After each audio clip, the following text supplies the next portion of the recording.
Okay, ladies. Thumb up if you can hear me all right. We're going to check and make sure everyone can hear. I know it takes a while to quiet down like 250 women. Good job. Okay, testing. Thumb up. Everyone, can you all hear me in the back okay? We want everyone to hear. Wonderful. Welcome to Story Night. This is amazing. Look how many ladies are here. Thank you all so much for coming. This was really fun to just like watch this flood of women from the community all show up. And isn't this venue amazing? Yes. How many of you have never been to Domain Willamette before? Nice. Well, we hope you get lots of beautiful photos and come back. We're so grateful for the Domain Willamette team here who shared this space with us. They've done a phenomenal job, and we just are so glad to have this venue for this very special summer Story Night event. My name is Jessica. I'm the Story Night host, and I love stories. It is a passion of mine. I love getting to hear women tell their stories, giving them a platform to share their stories, and just reminding ladies that no matter what your story is, you are not alone and your story matters. So you know what I need? I might need a runner from my team to grab the raffle boxes from the front because we want to give out some prizes. And we know that there are some first timers here. So let's just start. Raise your hand if this is your very first Story Night event. That's a round of applause, right? You did it. Amazing. Well, I'm going to draw a name out of that raffle box here in just a moment so that way we can give a prize to one of our first timers. And while we're waiting for that, I wanted to share the Story Night mission statement with all of you. Story Night is a community outreach event where real women share real stories of real hope. We want women to feel encouraged, feel connected, and be reminded that they are not alone. Now, some of you know the Story Night history, so I'm sorry if this is a repeat, but since we have so many new ladies, I wanted to give you the Cliff Notes version of the Story Night history, purpose, and vision. So Story Night began a long time ago, actually at a church I attended in Santa Barbara, California, with the pure motive that we wanted women to come together and share their stories and just be real, be authentic, and to provide that for the community. I moved to Oregon almost 8 years ago and was sharing about Story Night, and some people on leadership at a local church liked the idea and let me use that as a platform. And so for 5 years, I got to host live Story Night events there. And when the pandemic hit, we turned it into a Story Night podcast. So that's a little bit of how that started. But then last fall, the lovely Lucetta Elmer, who's going to come up here in just a moment, reached out with an amazing opportunity and asked if I wanted to join her team so we could take Story Night to a broader community. So now it's on its third season, really, of a new platform. And we have a new podcast with all these local ladies. In fact, raise your hand if you're on the podcast. Yes. There's a lot of ladies here whose stories are on the podcast, and a lot of you are future podcast speakers. You just don't know it yet. So that's all so good. All right, so we're going to draw some names. We've got some amazing prizes from local businesses here. I'm going to grab this one from our Story Night first timer. This one. First time.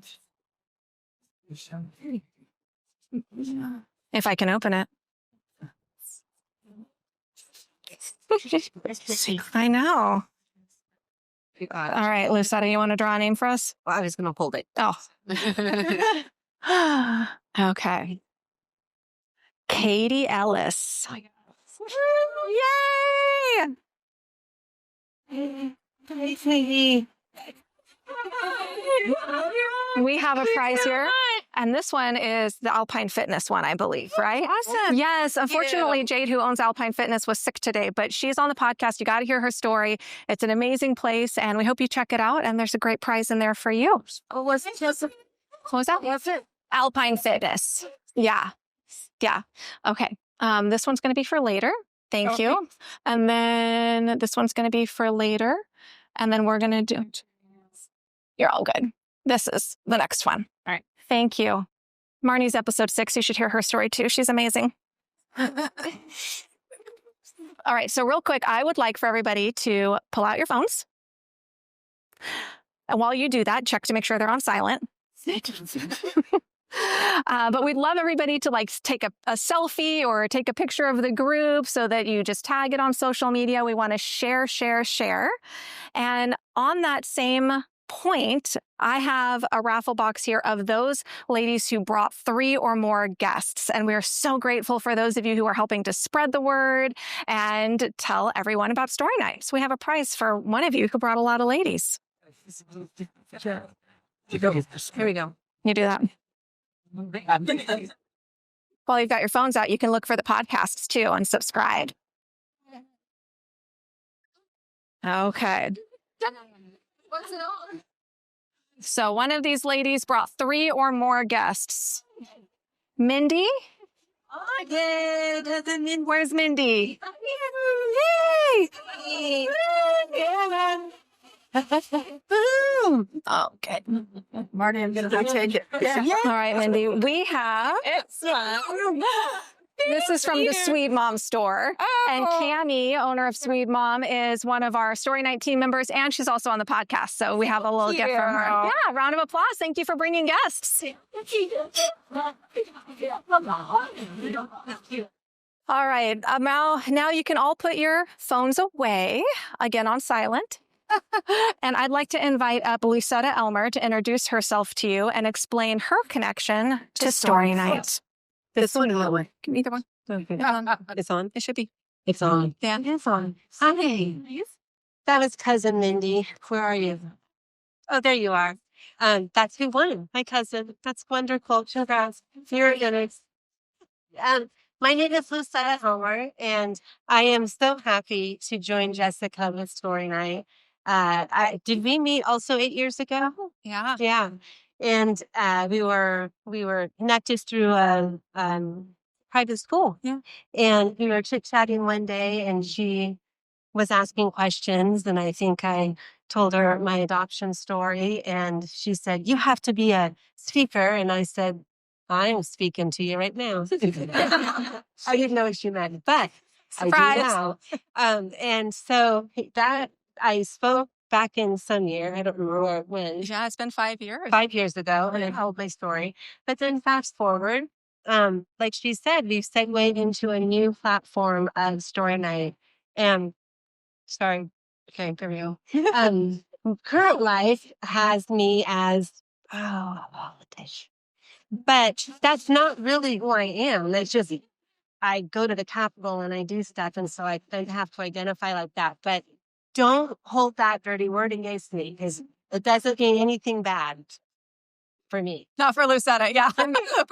That's sometimes, but not for me.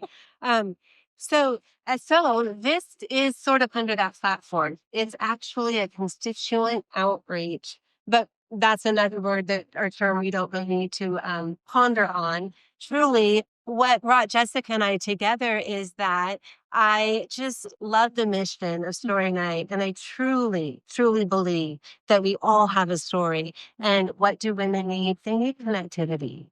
We really do. And we wanted to, or she was already doing it. I just wanted to jump on her super fun train and have a place where women can come together, and it's not judgy, and it's not anything. You can be real. And once you hear the story tonight, you're going to understand how real we can be. And that's what these stories are. And I really encourage you to listen to the podcast, because women are real. And you hear those when you're driving to wherever and your tears were flowing, or you're smiling so big because you're there within a story, and because you probably identified with a portion of it. But we all have one. And so tonight, I just really want to encourage you to sit back, relax, enjoy the beautiful scenery, and open your hearts and minds to tonight's story. Thank you.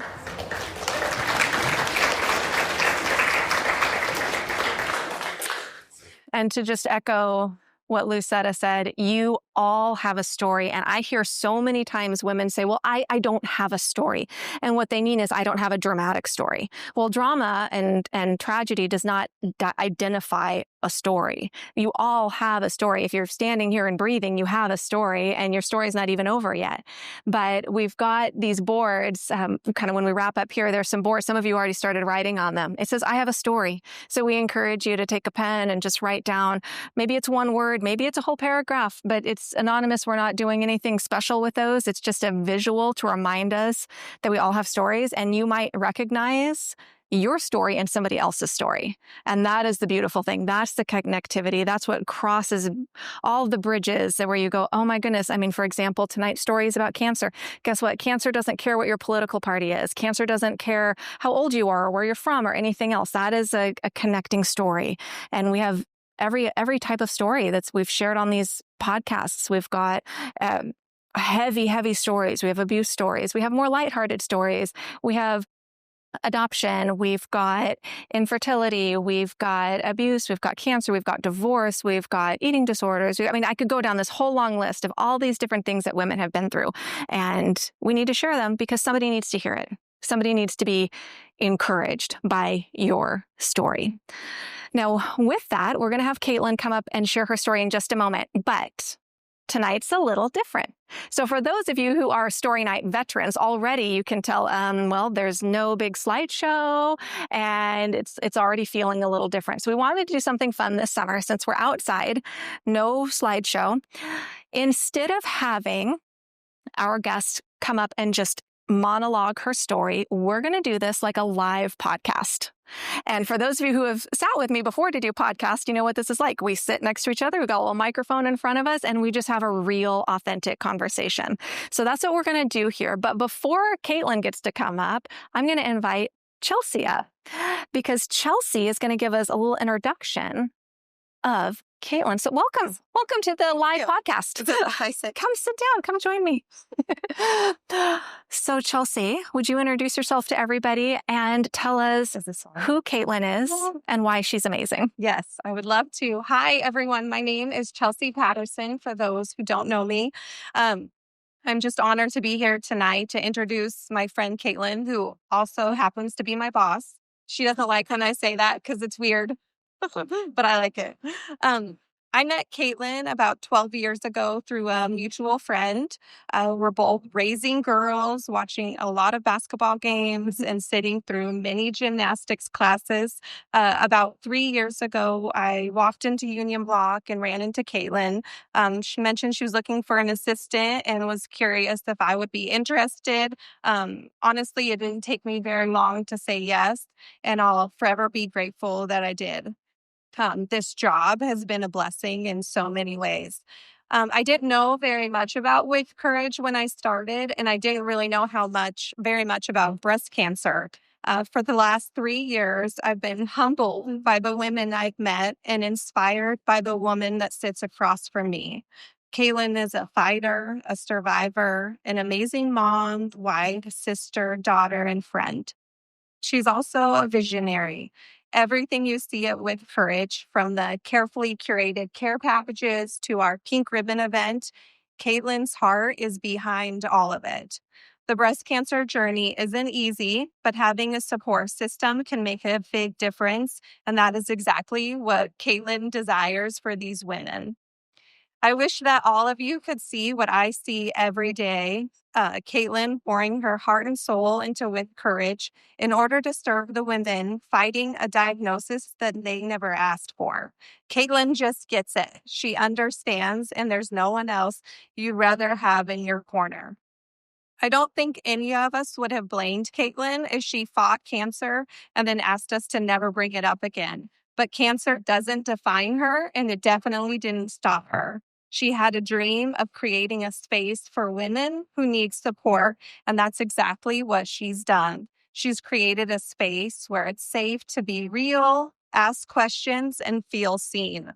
She gives these women hope as they navigate treatment and life beyond it. What she's been through and what she's created is beyond inspiring. And I'm just grateful that I have a front row seat to watch this incredibly strong, brave, and courageous woman fulfill her purpose. Please join me in welcoming Caitlin.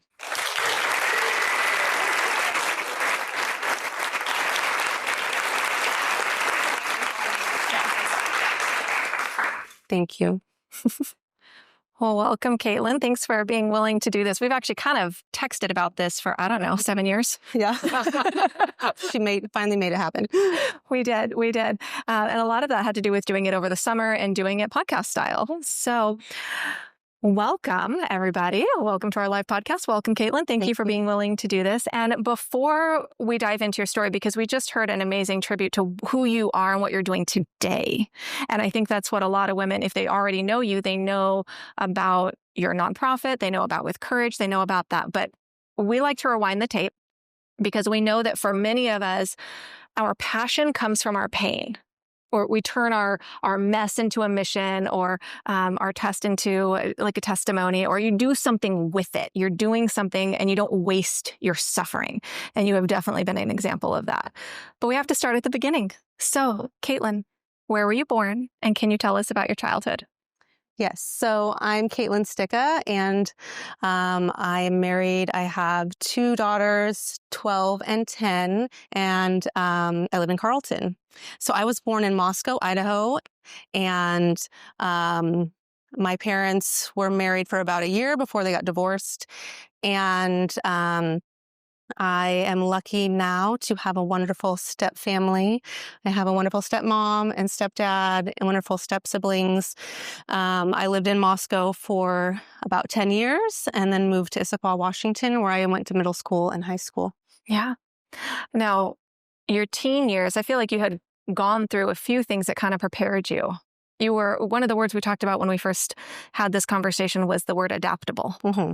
And you had to learn that came through some early struggles. I feel like if any of you, and a lot of you probably have experienced divorced families or been a child of divorce, you're thrown into a lot of different situations, new people, new relationships, things like that.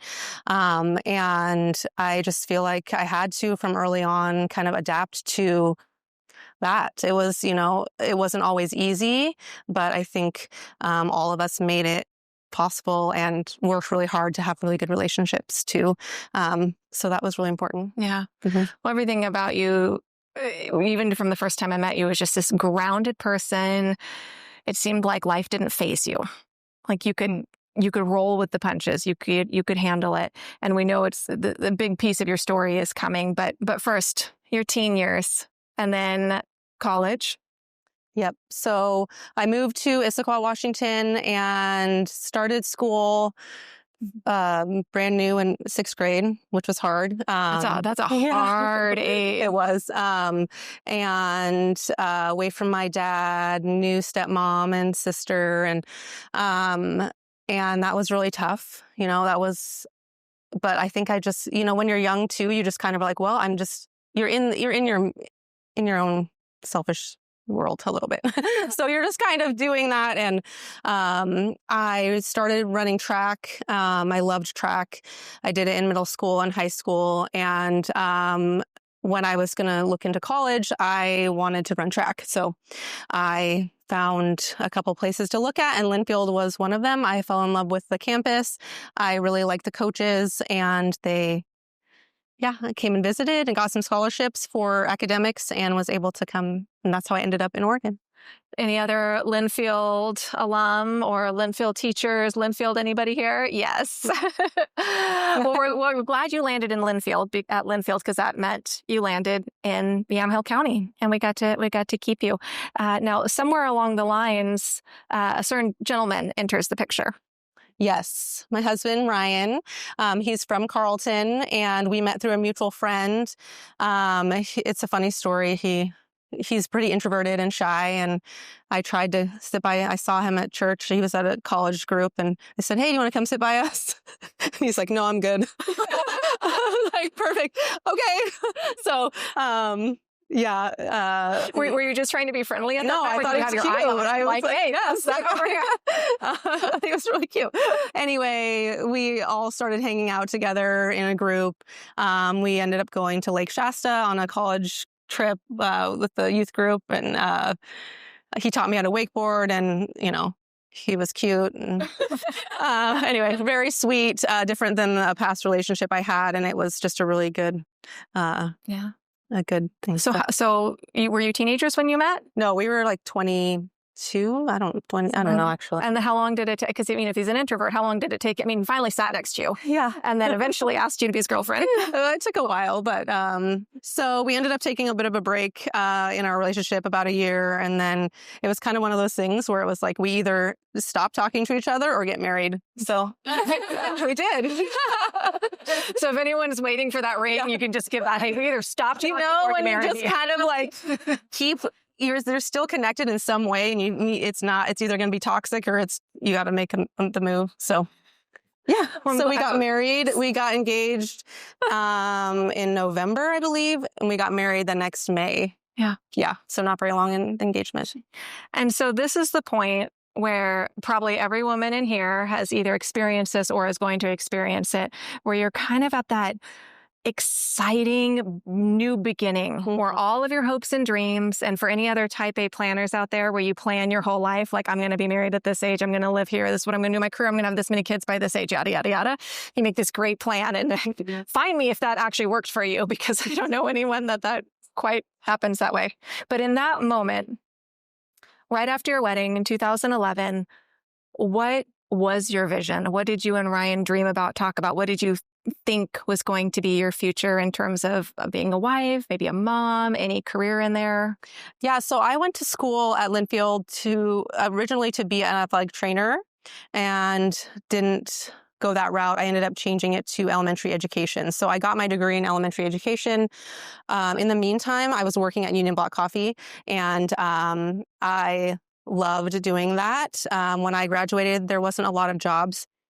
And I didn't also know if I really, didn't feel like what exactly I wanted to do, but I just kind of finished my degree. And then I started managing Union Block Coffee.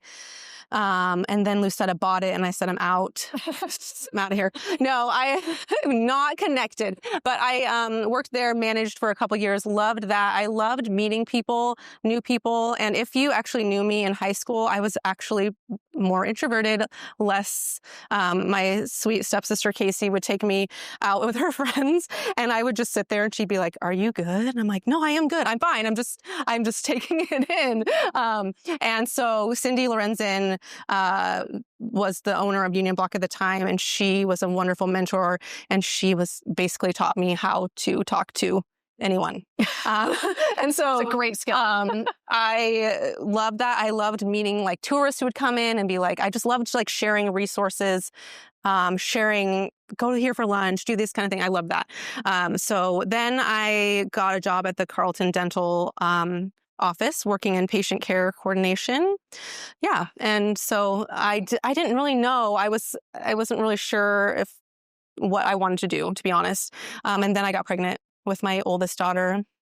And surprisingly, I worked for Chelsea's husband, who I went to college with but didn't know. Mm-hmm. So after that, so it was kind of just like a lot of jobs, a lot of things where I just didn't really know. I worked with Maria, love her, at the same office. So there wasn't a lot of, we knew we wanted to have kids, but there wasn't a lot of like, I know exactly what I want to do. Right. Yeah. But I knew I didn't want to stay home as a full-time mom. That was not, I knew I wanted to work, but.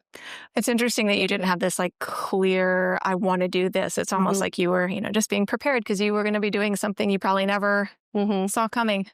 And in our previous conversation, to backtrack,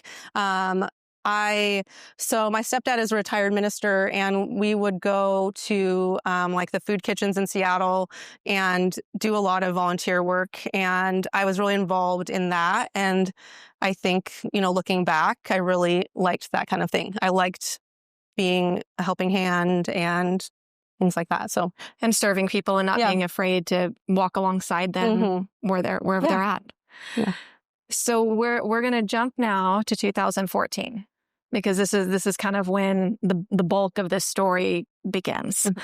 And if you're doing the math, and if you look at her, she doesn't look like she's over 21. But in 2014, there's no way she was of age to be getting regular mammograms. This was not something like I was 30. you were 30. Mm-hmm.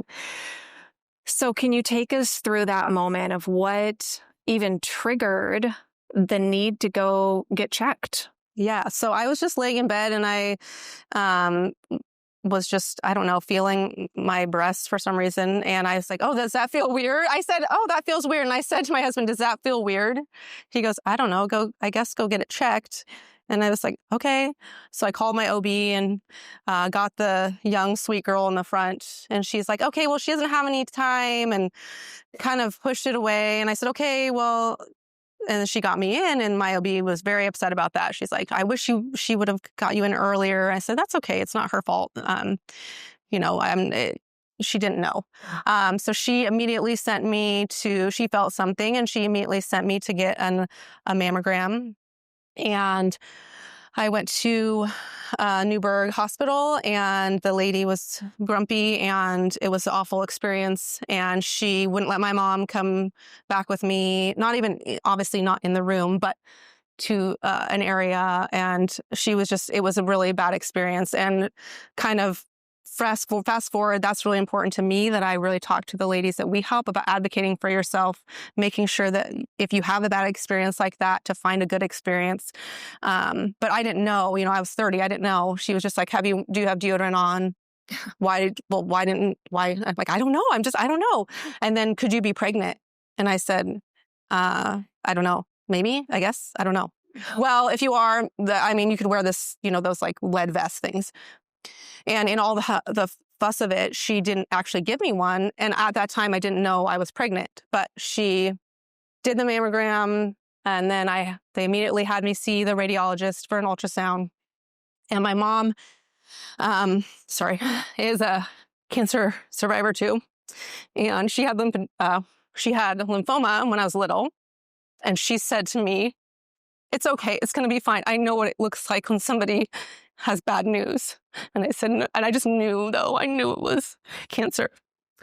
And I was like, but I was just stoic. I can be very stoic. And so he said, I want you to biopsy. So they sent me up to St. Vincent's. And this is obviously not everyone's experience, but it was not a great experience. They wouldn't let my mom come back again in the room. And they said, okay, we did this. They put a little metal clip in, and they said, we need to do a mammogram. And I said, could you be pregnant? I said, I don't know. Maybe. She said, well, then I don't want to do the mammogram, which was the only nice thing that lady said. Okay. So then we were headed to go to the coast with some friends, and it was Labor Day weekend. And my friend Lisa Cower right there. And I don't remember why, but we decided that we should send Casey and Ryan to the gas station in Pacific City to get a pregnancy test for me. And they ran into somebody else, one of our other friends, at the gas station. So he knew. And so I just knew it was my second pregnancy. I just knew. I just had a feeling. But I was like, I wanted a glass of wine, but I probably should make sure I'm not pregnant. So I go take it, and it's right away, I'm pregnant. And then Brian walks in, congratulations, this guy. And I'm like, how did you know? Oh, we saw him at the gas station buying the pregnancy test. I'm like, cool. Okay. So it worked out really well, where I was with wonderful people who I loved and were supportive, and we could just kind of have a good time together. But at that point, I didn't have the results back from my biopsy, but I knew I was pregnant. That was what I was check. So at this point, you're getting the best news ever and waiting on possibly the worst news ever, all at the same time. Right. And this is a double announcement that's coming. How long was it between you finding out you were pregnant to finding out that it actually was cancer? It was within the same week. So I went back, and I guess, I went back home, and my OB, who I love, she's like, if anyone had Nan Macy as their OB, she's amazing. She said, she called me, and I have bad news to tell you, that the lady got the wrong spot. She did not get the right biopsy spot, so you have to go get another one. And it was awful because it was such a traumatic experience. So she said, but I'm sending you to this other clinic and they're wonderful. Go there. And it was such a different experience. I said, can my mom come back? Well, yeah, why not? So women's imaging in Lake Oswego. If you ever need imaging, go there. They're the most wonderful people. So they did a really wonderful job. I talked to Nan and I said, by the way, I'm pregnant. And she used some choice language. And then she said, it's fine. We're fine. We're going to be fine. It's fine. And she was and you just believed her. Yes. Okay. We're going to be fine. She was an advocate for me throughout the whole thing. But yes, so we announced the cancer and then announced the pregnancy. And then it was all the people reaching out and right. Yeah. So there's kind of two questions that come to mind. One is just that initial wave of how you handle it all. And then a more maybe technical, clinical question of what do you have to actually do when you're pregnant with cancer. But let me start with just how you were as a person, because you're 30 years old, you've got two bits of information that are polar opposite in how you respond. And both of those are going to affect you emotionally, mentally, spiritually, physically, financially. I mean, you go down the list, right? Like, no, if you could, in a nutshell, like, how were you? I always, like I said, I'm pretty stoic. Sorry. And I feel like I just was like, I have to do this. I have no choice really to. I was really happy to be connected by somebody else in Sherwood, a girl who had went through the same thing. My friend from high school, actually, she messaged me and said, hey, I know this girl and you need to talk to her. Mm-hmm. So that was kind of that first, like, oh, this connection between people is important. This is like having people who understand exactly what I'm going through. That's important. But I just think I just wasn't in my go mode. And I think that's, if you've had something like this happen, that you just have to. You just kind of like don't have a lot of time to break down. I mean, I think, but it was like 10 years ago. So sometimes I forget. It was hard, but I had so much support. But technically, so I asked her, okay, who is your oncologist? Who are your people? Because that's what I'm going to, because she was doing well. Her baby was doing well. Like I'm going there. So I went to Compass Oncology by St. Vincent's and saw a high-risk OBGYN as well. And saw my normal OBGYN. I had appointments all the time. I tried to look at the bright side of everything. I would get ultrasound before. So I had chemo while I was pregnant.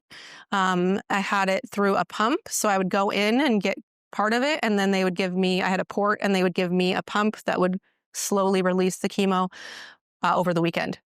And apparently that was the safest way to do it. I know. It just makes me think, yeah. Are there all these risks? Are you sitting there freaking out? I think that like my parents probably were more scared than, I don't know.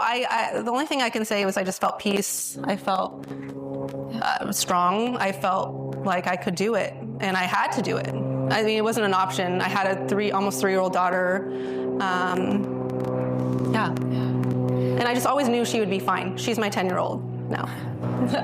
And they told me because I got to do ultrasounds like every time I would have chemo. So that was fun to see her. And they would always just check on her. And they said, oh, she's going to be feisty. You could just tell. And she is. She's my spicy little one. Yeah. Well, yeah. Were there things that they had to check on her as she was growing to make sure that she was okay? Just through the ultrasound, they would just make sure it looked fine, yeah. But nothing, this poor guy, he was like probably very new, high-risk OB. And I'm coming in and he's suggesting, well, you need to be induced early. You need to be, and I was like, no. And he's like, what? I said, no. Do I have to? And he's like, no. I said, well, and he's like, I want you to deliver here. I said, no. And he's just like, who is this? And he's just, trying to give me the best advice. But that just reminded me too, like, if you know in your gut, like, that something else is better for what you need, then you should definitely advocate for yourself. And he was well-meaning and a very nice kid, but he was so young and he was probably very green. But yeah, so a lot of a lot of appointments. I was probably up in Portland area 4 times a week at some point. Yeah, I believe it. So you said you had chemo and it was through a pump. Were there other parts of your treatment you had to do? I had surgery. I've had 11 total surgeries. And During your pregnancy? I had a couple. So my first, when they did the biopsy, they did a surgical excision, but like a lumpectomy. I was awake because I didn't want to be put under because I was pregnant. So that was wild. But they just did local anesthesia, they just made the area numb. But I was just sitting there talking. They were so wonderful. They wouldn't let me eat. And then the anesthesiologist went and got me string cheese and stuff from the from the doctor's lounge because they didn't have. So it was nice. But I was awake talking. They're like, "What kind of music do you want to listen to?" It was freezing in there. It's really weird. But I just knew. I just was like, I luckily I was directed by a friend, Kelly, over there, to another woman who was a survivor who also was a nurse and I don't know how to say that word, nurse anesthetist.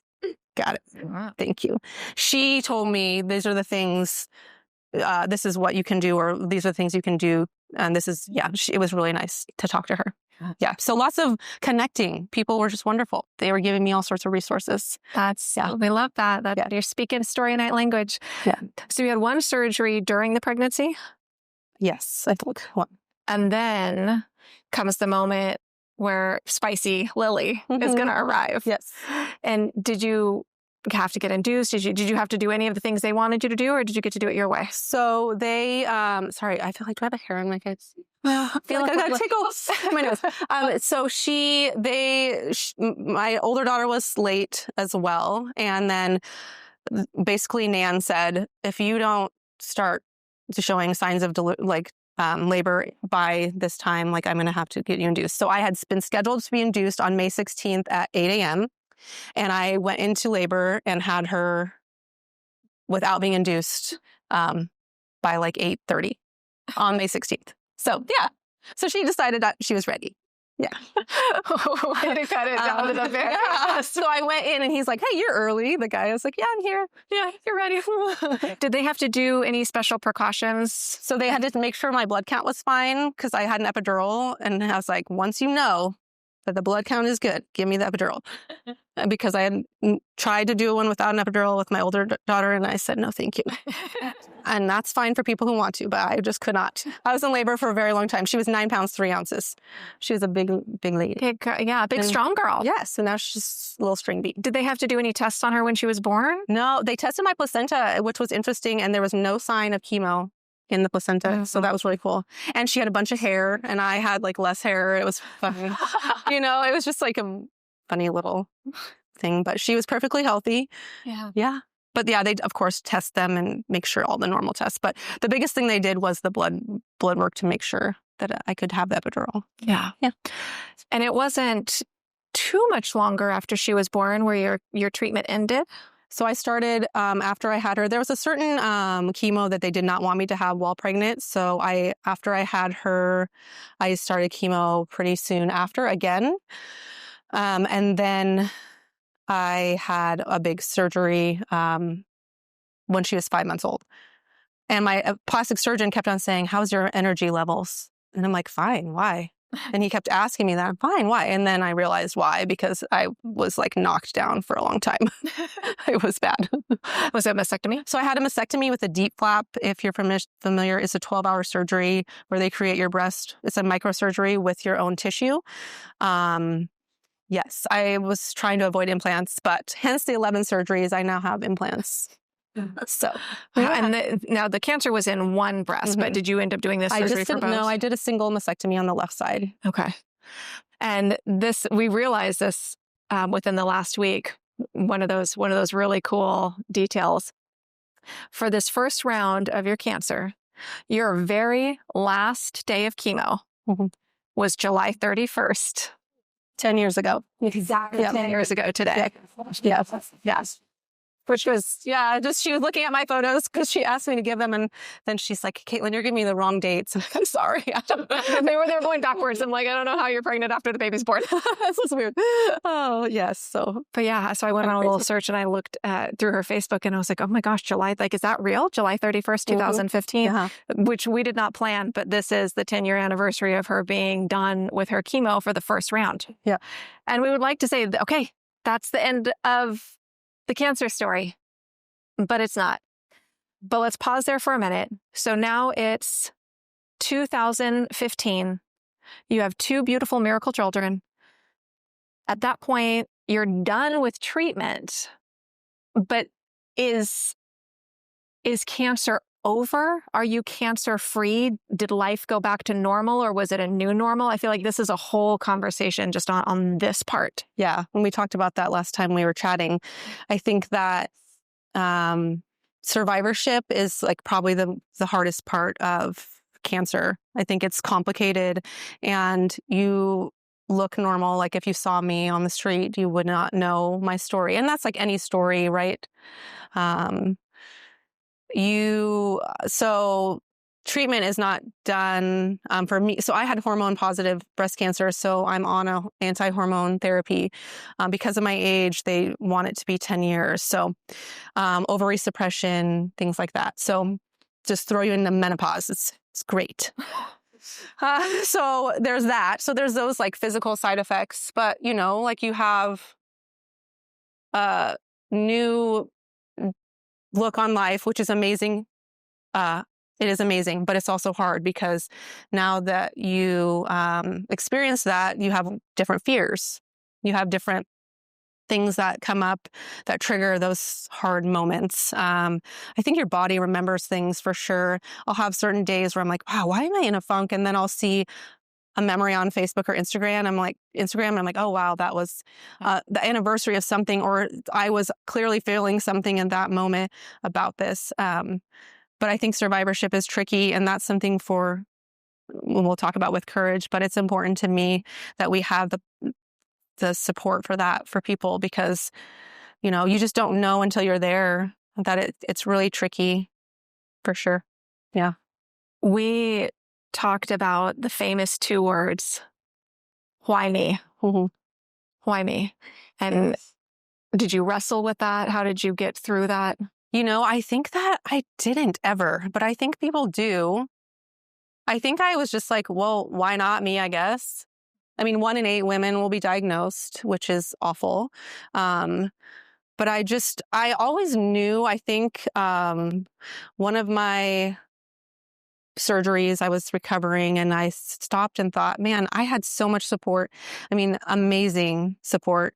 And I'll talk more in detail about that and kind of how With Courage came about because of that. But, we were just like showered with so much support in all aspects. And so I just knew like I have a purpose. I just knew in the back of my head, I was going to do something with it. So it didn't feel like that why me ever really lingered very long. Right. And I always tell people, let yourself feel those hard feelings for a minute and then leave, be done. Let yourself, because it will happen, but just don't live in them, let them pass. And then, because living in them isn't healthy. No. And then so you have a few years, a couple of years there where things are, I say air quotes, normal. Yeah. Like new normal, right? New normal. Yeah. And you're able to focus on your life with your girls. And you said there were regular checks and some. They start with 3 months. Yeah. And then you graduate to 6 months and then a year. So I was still in 3 months, I think. And you were getting shots, right? At that point, I was just taking a medication every day. Yeah. And in all of these surgeries, it was another surgery or a check on a surgery that triggered new news. Yeah. So I had, like I said, I ended up having a lot of surgeries. So the original one I had, there was some revisions that I needed to be done. And then there was a spot that I was like, oh, it's bothering me. It was palpable to me. They said, no, it's nothing. We did imaging. It's nothing. I said, well, this is supposed to be my last surgery. And they said, well, if it's nothing, take it out. And then they always test tissue. And 2 days after Christmas, I got a call directly from my oncologist. So, that's not good. And we were just coming back. My mother-in-law and I had taken my girls, and then my nieces to Build-A-Bear at Woodburn. And we were coming back, and I got a phone call, and I was in the car. And my mother-in-law waited. She could tell something was going on. And I get in the house, and I just fell to my knees, just so much. It's unfair. Yeah. That obviously cancer was in my pathology. So, and this was the same breast that I had an mastectomy on. And so we called my husband, and he rushed home. And we just kind of were in a daze. And I remember we were supposed to be going to Topgolf with some friends, and they're like, "Do you want to go?" I'm like, "Why not? I mean, I don't know what else to do." And so it was weird. We just kind of went. We talked to people. We let our family know. But at that point, we didn't know what the next steps would be. Right. So, And this was 2017. 2 weeks maybe after I had met you in passing. So at that time, I was teaching kindergarten. I never thought I would teach, but my daughters were going to my older daughter was going to go to school there. They needed a teacher. I had a teaching degree. So I was teaching, and then this happened. So I ended up stepping away. Somebody stepped in. She's here too. Lovely lady. And took that classroom. But do you want me to tell you what happened? Or do you have a question? Yeah, with that, I remember back to that moment. And even though I barely knew you, you could tell what an impact you already had on the community and how loved you were, even as just somebody brand new to the state coming in. And just that, oh my gosh, just a little over 2 years after you think maybe you're done. And then it's back. And that had to have some level of feeling of, this is not fair. I thought I did everything right. Yeah. I mean, I think that it's the same thing about the why me question. It's I did everything I could with my knowledge at the time, with the doctor's advice that I thought I should have done. And I could have gone back and said, oh, I should have done, because radiation was not included in my treatment plan. They thought we got it all. Pathology looked good. We're on hormone therapy. We don't need to do radiation. And you're younger. We don't necessarily recommend it. And so I said, great, super. And so we didn't do it. So yeah, of course, I would love to say maybe if I did radiation, I wouldn't have happened, but I don't know. Yeah. You'll never. And these are questions that can haunt you. And we probably all in our stories have those. Yeah. What if I had done, or why did this happen? Or how did I, the why me's, or this is unfair. But again, we see there's a purpose in it, and that you did not waste your suffering. This was Christmas time, 2017. So then 2018 comes and you're back in treatment. What was that treatment like? So I ended up, my oncologist at Compass Oncology, I moved because I was not in active treatment anymore. I was dealing with more womanly things like the hormone stuff and the menopause. So I was like, I'm going to move to Newburgh and go to an oncologist there. And I love her and her team. This is nothing against her. I would recommend her wholeheartedly. But she said, initially, we think you just need more surgery, radiation. So we're going to take that out and just do radiation. And I just knew that I wanted to get a second opinion. So I went back to my old oncologist, asked him. And I went to an oncologist at OHSU and asked him. So I had 3 opinions, and they took it to the tumor board, which is a board of oncologists that talk through cases, especially difficult ones. And they all said she should have chemo again. And I was so mad. I was like, okay, fine, I guess. But I was like, I have to do it all. I'm not going to not do everything. And so ended up going back to my old oncologist. I felt like if I was doing it, I wanted it to be familiar a little bit. And so I went back to him, and he is super knowledgeable, lays it out, really aggressive. So he had me, after surgery, do chemo. And at this time I did cold capping, which is a way to try and save your hair. So that was another layer of things that was difficult. But I'm glad I did it ultimately. And and then more surgery to make sure, I think, I'm not sure actually. And then radiation. So then I went to St. Vincent's for radiation every day for a couple weeks. As you're thinking back, and we talked about this a little bit, where you have something twice. Mm-hmm. What were those differences between your first cancer journey and your second cancer journey? And that's a layered question, right? I mean, there's treatment differences. You've got one child versus two. You're pregnant, you're not. All of that, but even just the community around you and how you're responding and how you handled it. How did those two journeys differ? I haven't quite figured out how to pinpoint it, and we were talking about it, how to explain it. But there was definitely a big difference. I don't know if people didn't know how to talk to me about it. I don't know if people thought, oh, she's got it. She's done this before. I'm not sure if that was I don't know. And I don't think it was ever personal, but I definitely felt lonely. I felt really lonely in that moment. And maybe because it was just like, I felt like a little defeated. Like, man, I just went through this. What happened? Why? But that to be said, that there were different people that showed up, new relationships, new support. But yeah, it was an interesting, hard time for sure. And that stamina, maybe that like, I can do this, I can push through this, felt a little harder, for sure. And then I had I had little kids still too, which was hard. Well, I think that's a good reminder, I think, for us, because it's probably easy for all of us to fall into that trap of, oh, somebody's already, whatever they're going through, right? It's been a long time or they've gone through it a lot, but maybe that's when they need us the most. Mm-hmm. And that's a good point to remember.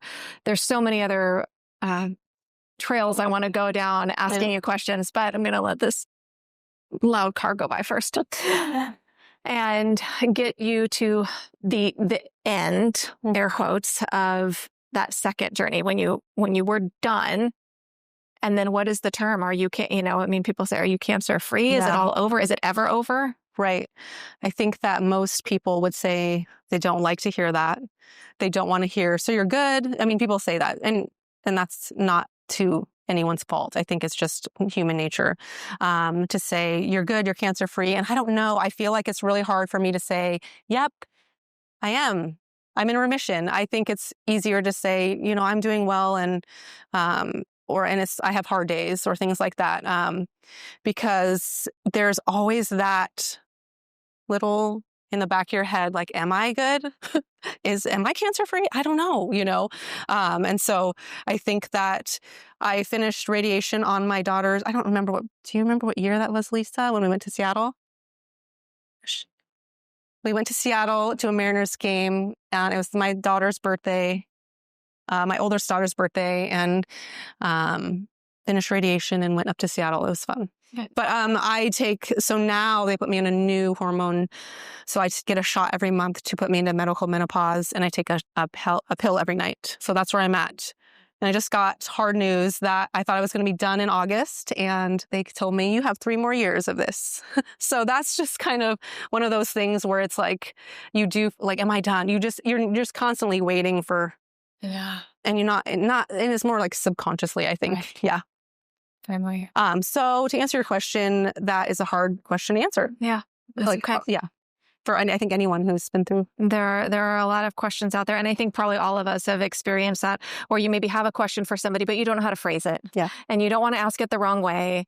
And sometimes because we don't know the right way to say it, we just don't say anything at all. Yes. And then we disappear from somebody. And yes. I don't know. I mean, every story is different. For you, would you rather somebody just stumble their way through trying to connect with you? Yeah. I think something that I do, so I get to talk a lot in front of different organizations and tell about With Courage. And I always like to end my presentation with 5 things that you can do to support somebody who's going through this or going through something hard. Do you want me to share them? Yeah, I can do it briefly. Absolutely. So the first thing is to listen. I think it's really like, we want to be out. It's uncomfortable, right? We want to make it comfortable. We want it but just listen. Don't try and give advice. Just listen. Don't tell them somebody drank lemon juice and it cured their cancer. Like, don't say anything weird. Just listen. Or say, like, do you want my opinion? Can I give you some advice? Then they may tell you yes or no. The next one is do. A lot of people, raise your hand if you've ever said, let me know if you need anything. I have also said this. So people, it's such good intention, but they're not going to let you know. We're not going to let you know if we need anything. I may let like my family know because they're my family, or maybe my best friends, but generally speaking, so do something. If you have a gift, if you have financial abilities, send a gift card, write a card. I had a woman write me a card every week. She sent me a card every week. I mean, I have like 50 cards from this lady. And that was just wonderful to go to my mailbox and get that. If you don't have, if you're able to clean, you want to clean, come do laundry. I had people do that for me, just doing things, without, or just say, hey, what day can I pick up your kids from school? Or I'm bringing dinner, what day would work? Instead of putting on them because they're overwhelmed. Let's see, share your struggles. We don't always want to talk about our cancer. So it's okay for you. You have struggles too. You have hard things in your life. And what you're going through isn't worse or better or equal to, we love you and we want you to share with us. The last thing was check in again. So, check-in was supposed to be up there too. So check in, send a text, say hi. How are you doing? Also say, you don't need to respond to this, but I'm just saying hi. I want to check in. And then check in again. So like back to that survivorship thing. Hey, I know that you are still doing these shots every month. Like, it must suck. How are you doing? Things like that. Right. So yeah. There's a lot of, ways that word, the sentence, how are you doing, always feels so like very thoughtful, but also kind of dumb. Yeah. Like it's like, right. I'm not doing hard. Yeah. I know sometimes I've heard a lot of people say like, how's your heart? Just kind of checking like, I'm trying to ask how you're doing, but I want to do it in a respectful and compassionate way. And I remembered one more thing, to avoid at least. Yeah. This was one of our very first conversations. So, and avoiding saying at least have at least this instead. So I had, at least you have a pretty face. I could never be bald. And I'm like, okay. Instead saying, this really sucks that your hair's falling out. How are you doing? Yeah. I'm really sorry this is happening to you. And I think we want to minimize because it feels better for us when we say at least, but really try in anything, avoiding it, I think is, I learned that because I was guilty of that too. Yeah. And to answer your question, I would rather somebody say, hey, I don't know the right thing to say to you, but I want you to know I'm here, is better than nothing. Is better than the ghosting. Yes, absolutely. Yeah. I think we had like an hour conversation that one time on like, don't say at least. Yes. We've experienced I think I'm going to make a shirt that says it. Yeah, I love that. Yes, if you want to buy one. And get your name on a list for the don't say at least, or just at least with a big, X through it. Well, I want to give you some time to explain what you're doing now. Sure. And how that started, because this is the example of not wasting your suffering and turning your pain into a passion, and all of the things we have mentioned, that you are now such a mentor in the community and have made a huge difference in so many lives. I know there's a lot of women here who have been touched by you and With Courage personally.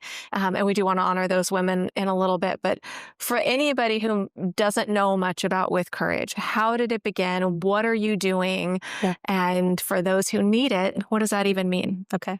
So I was laying in bed from a surgery and thought, I want to do something to give back because so many people did something for me. And my wonderful nurse navigator at Compass Oncology was like, you should come to this support group. You should do this. You should do that. And I was like, I'm not driving up there another day. I am always up here. And most of my treatment was in Portland, Lake Oswego area. And so I said, okay, I'm going to look around here. Is there anything? And a little rewind, I found a Facebook group that was for women who had been diagnosed while pregnant or had just had a baby. And that was just such a lifesaver for me to be connected. And they were from all over the world, actually. And I got to meet a lot of them in person, which was wonderful. But I was like, wow, that is amazing. And I saw on my Facebook memories from 10 years ago recently, I posted, I want to start a breast cancer Facebook group. Is anyone interested? And here we are. So, which is funny.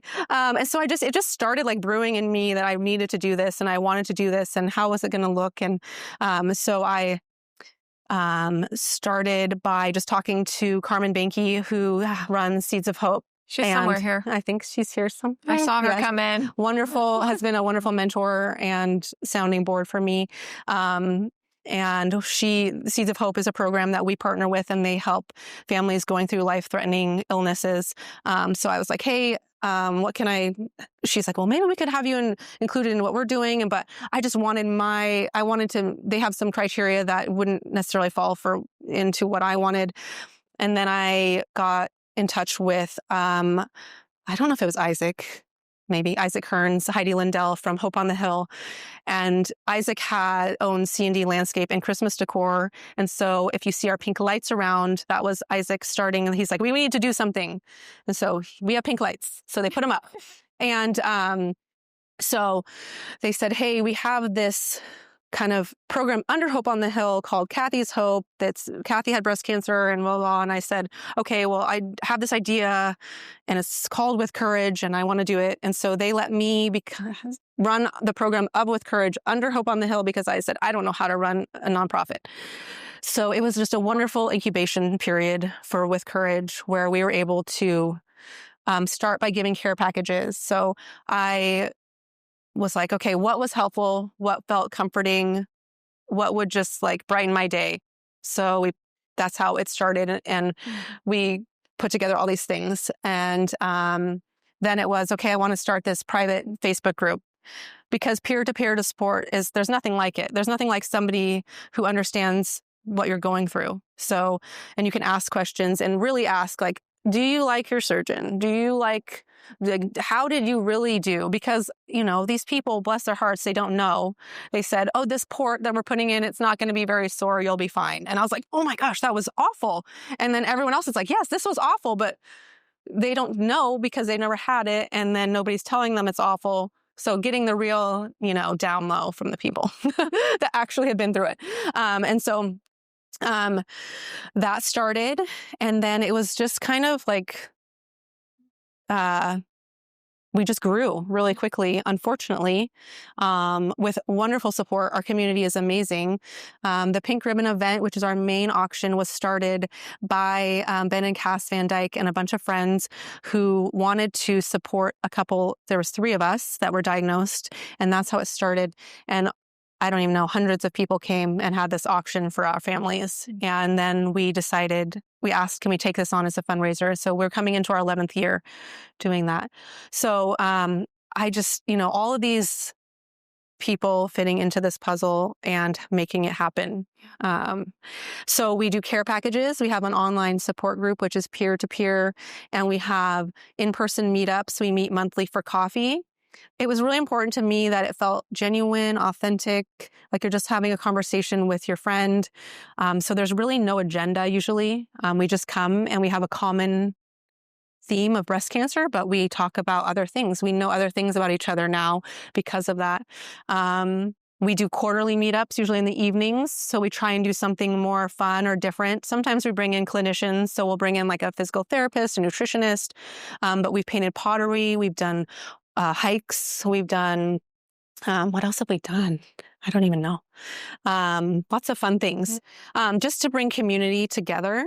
We do now newly our Courageous Movement program, which we are partnering with local fitness instructors to bring classes for free. So everything we do is free to our clients. I don't like that word, but I don't know what else to say. Our ladies that are lovely. Everything is free. We started with these 1 care packages, which we give generally around chemo, but they don't have to have chemo. Then we do a surgery pack now, and we do a radiation pack and a road to recovery gift. Additionally, we have financial assistance, which is tailored to their needs. Medical costs? Yeah, medical. We bought tires for people's cars just to ease the burden of them going through their treatment. It was also really important to me that it's a low barrier. So our application process is very easy. The only criteria is that you're a resident of Yamhill County and that you have had a breast cancer diagnosis in your lifetime. So some of the things, though, like if you are a survivor of 10 years, you're not necessarily getting the care packages because those are for people in active treatment, but you're welcome to come to our coffee meetups. You're welcome to join in on any of that. Yeah. So, yeah. You're doing amazing things. Thank you. Truly. Yeah.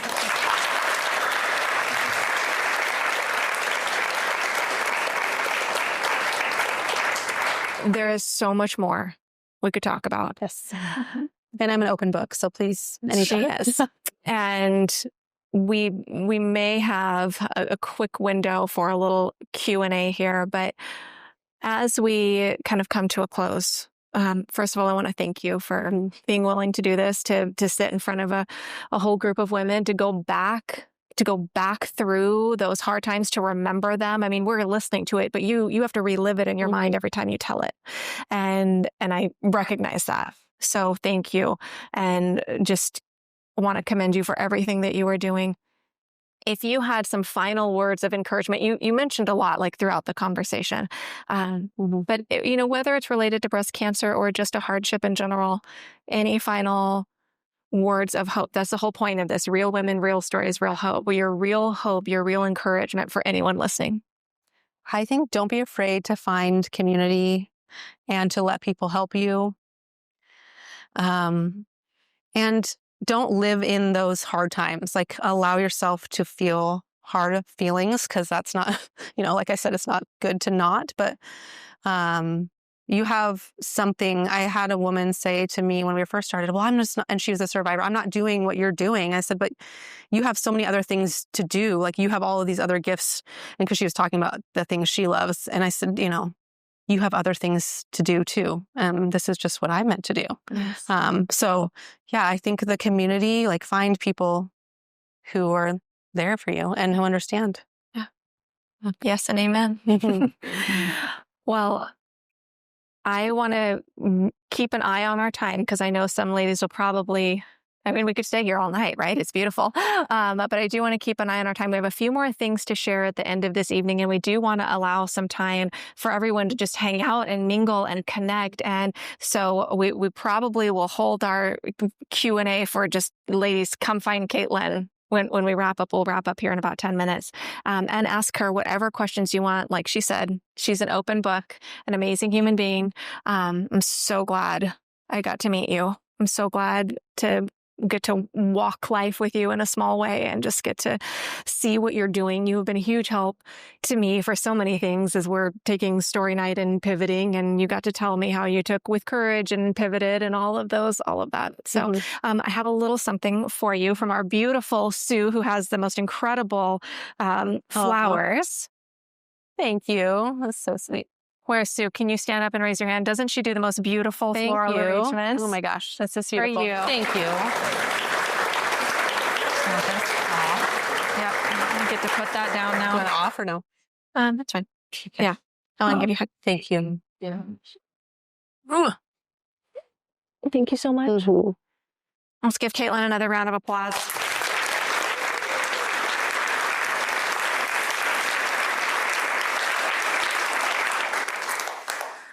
So one of the boxes we have here was for all of our cancer warriors and cancer survivors, any kind, doesn't have to be breast cancer.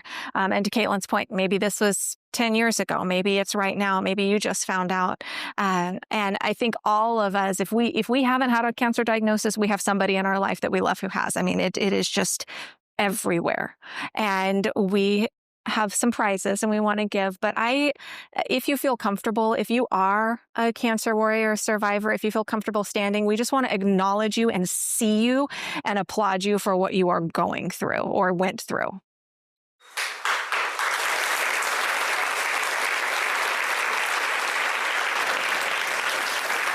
I should be sitting. I'm a cancer survivor. I'm going to open that up.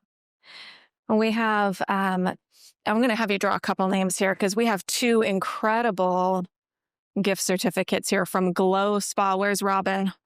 She's somewhere. She's back there. Robin is on the podcast.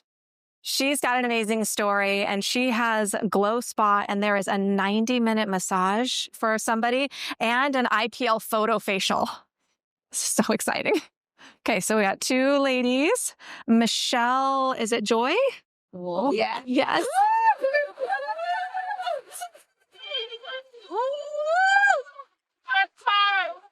You can pick which one you want, the facial or the massage. And then we have Pat, EHRET, Eret.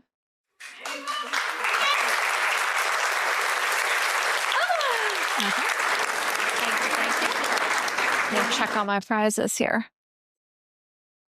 Okay. And let's do another one from this box.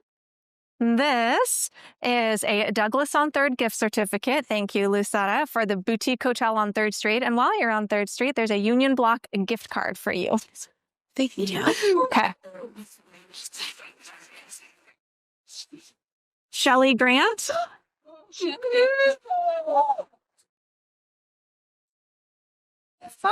My most favorite things and the honor I have when I hear people's stories is I just love praying for women and their stories. And before we do our final closing things, I want to do that. I want to just take a minute and pray for all of our cancer warriors, our cancer survivors, our abuse warriors, our abuse survivors, and every other story that is in this area. Lord, thank you that we get a chance to come together. And thank you for all of the miracles you've provided. And thank you for seeing these women, God. I just pray that each woman here, no matter what her story is, if she's in the darkest chapter or the lightest chapter, that she would know her worth, that she would know her value, that you would provide a community for her, God, that she would know that she is not alone, that you would be doing something with her story. May she know that her story matters. I pray that there would be new friendships today and that the community would just continue to bond and come together. And I ask this so much, God, for every woman here, for every woman listening to this, recording in the future or watching it, Lord, that you work in their stories. And pray this in your name. Amen. Well, we have some thank yous. And with that, there's a couple more pieces of information and a few more prizes. But I want to take a moment. I really want to thank the amazing team that came together for this to work. You may have noticed there are a sea of women here, but we got 2 men that really helped us. Thank you, Shelby, for videotaping this.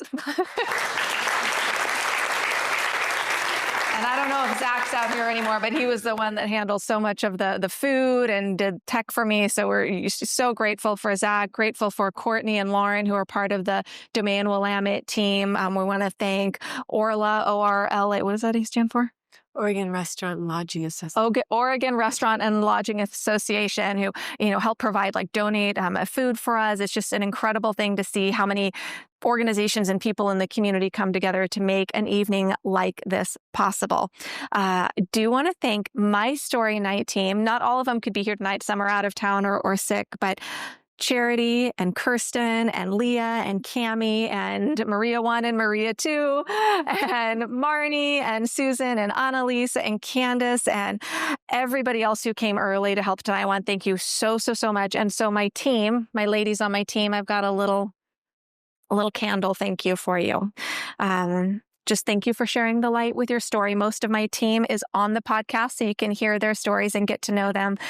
So I want my gals who are here that are part of Story Night, would you just come up so we can applaud you? Because I could not have gotten through this without them.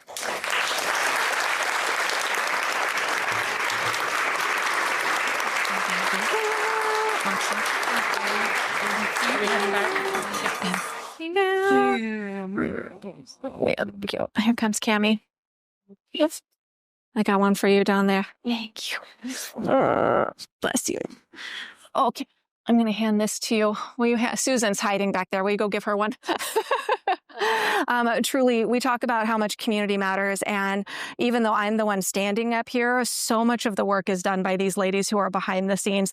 And especially this time, cancer's been the topic of tonight. And last month, we lost my father-in-law to cancer and found out my dad has cancer. And so I have just kind of been in this stage of doing a lot of things and feeling a little mentally foggy and having all the emotions. And I have been able to lean on these women so much, and there's just not enough to thank them. So really, ladies, appreciate you for helping to make a night like this possible. And I just want to give them all a round of applause.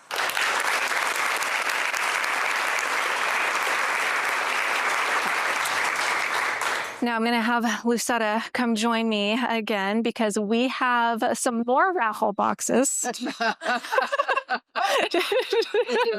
didn't know, it's all good. So we often, when people ask me what is story night, one of the things I say is what it's not. I'll say, oh, it's not this, it's not this, it's not this. It's just very simply a chance for women to share their stories. One of the things I usually say is, well, it's not a fundraiser, and it's not. That's not the design of it. But we have had so many people ask, how can we donate to story night? And especially now listening to Caitlin's story about With Courage, I know there's going to be at least one woman here saying, well, how do I donate to With Courage? So we do have QR codes over in this corner with raffle boxes also. So if you make a donation, we've got prizes available for somebody. But maybe, Lucetta, can you speak to that? Like this whole idea of donations and how does that work and all of that? Yes. So you might wonder why I keep popping up. Like, why doesn't she just sit down? Why does she keep inserting herself? This is Jessica's show. And when Jessica came to Oregon, she brought her Story Night adventure with her. It has blessed us and this community with Story Night. And I talked a little bit about how our paths crossed, and we're in chapter 3 of Story Night, and joked about the politician that I am. I'm a state representative for this area. I'm a legislator, and this is under my PAC. So while it's not a political event, I'm not up here telling you to please vote for me or to talk about any issues that are going on in our state government. I am here, and the reason why I believe in this is because, like I said, I believe in connectivity and women sharing their stories, but it's also outreach. And it's because just who I am as a person, I'm always looking to set the table larger and reach more and bring people together. And that does cross over into the political life that I have not been in for very long. That's not my career by any means. But in this new world, one of the things that I see so much is polarization. And whether that's because of political views or whether you feel it right now today because you feel lonely or you're just in a situation that's hard, an event like this helps bridge that gap. So all of that to say, being under my PAC is I'm supporting this. And I'm not saying that boastfully, and just saying that I love that you're all here. We have grown so much faster than we thought we would. And so it costs something. So people have asked over and over how they can help with Story Night. If you want to donate, I just want to be very transparent that it is going to Lucetta for Oregon, which is my political PAC, but it would go to supporting Story Night. So there's a QR code that has Elmore letters. I believe I can't see that far, but I'm assuming there's something over there for Courage. Yes, there is. So that you also could donate to Caitlin and the mission that she supports and advocates for. And if you have any questions, feel free to find Caitlin. Yes, thank you. Awesome.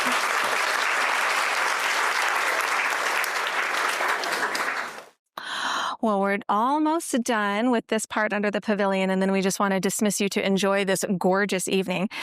We want to give a prize. I think oh yeah. Okay. So can you open that?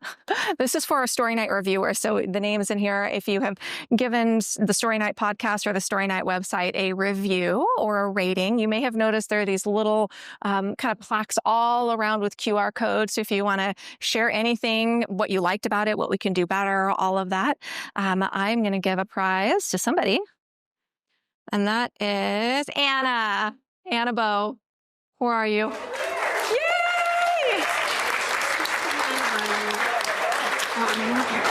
Oh, sorry. I bonked.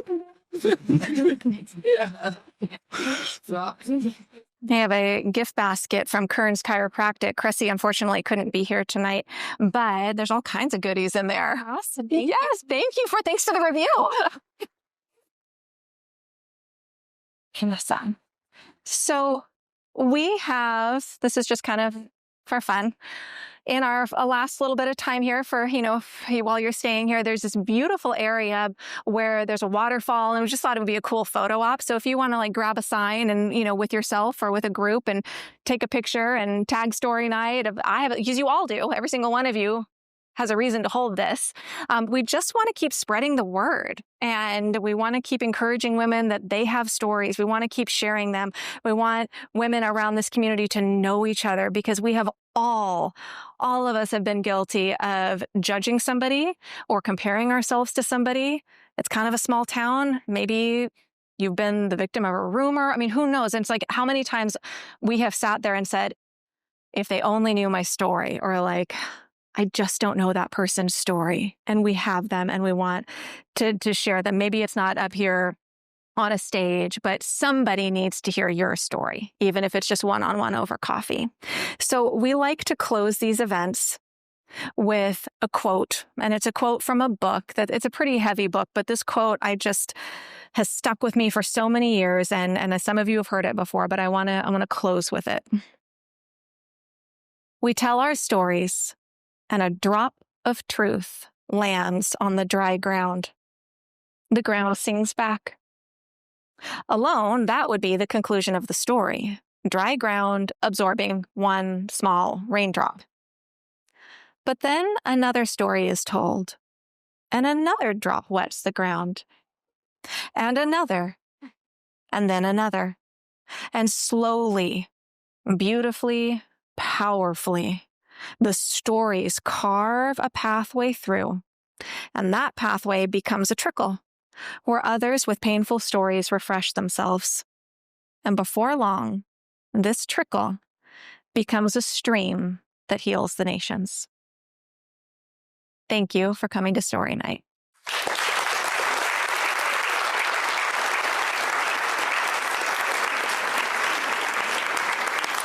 Please stay, visit, hang out, make a new friend, sign the I Have a Storyboard, come get a picture, and we're just so glad you're all here.